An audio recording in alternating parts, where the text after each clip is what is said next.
Hello everyone, welcome to জেবিস lifestyle. আজকের ভিডিওতে আমরা আপনাদেরকে নিয়ে যাচ্ছি চিনো হিলসে শ্রী স্বামীনারায়ণের একটি মন্দির রয়েছে। এই মন্দিরটি আমাদের বাসা থেকে প্রায় 1.5 ঘন্টার ড্রাইভ। এই 1.5 ঘন্টায় আমরা 2টি গাড়িতে করে ড্রাইভ করে আমাদের ফ্যামিলির সবাই মিলে গিয়েছিলাম। খুব সুন্দর একটি দিন কেটেছে এবং জায়গাটি আসলে অনেক সুন্দর। মন্দিরটির স্থাপনা, গঠনশৈলী অনেক বেশি সুন্দর। তবে একটাই দুঃখ, এই মন্দিরের একদম ভেতরের যে অংশ, সেই ভেতরের অংশটিতে ভিডিও করার কোনো পারমিশন নেই। শুধু ভিডিও না, ভিডিও এবং অডিও ছবি তোলা কোনো কিছুর আসলে পারমিশন নেই।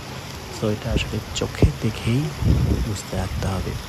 এটাকে আমরা সামনে নিয়ে আসতে পারছি না, এটা একটা দুঃখ।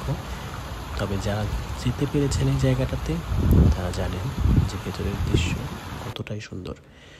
এখন দেখতে পাচ্ছেন মন্দিরে ঢোকার আগের যে অংশটা, এটা ভিডিও করার জন্য উন্মুক্ত। এই জায়গাটিও আসলে অনেক বেশি সুন্দর, খুব সুন্দর করে ডিজাইন করা রয়েছে, একদম অনেক বড় একটা মহলের মতো। সুন্দর লাইটিং, ডিজাইন সব কিছুই আসলে এতটাই সুন্দর যে কারো মানুষেরই মুগ্ধ হয়ে থাকার কথা। আপনারা দেখতে থাকুন। ধন্যবাদ।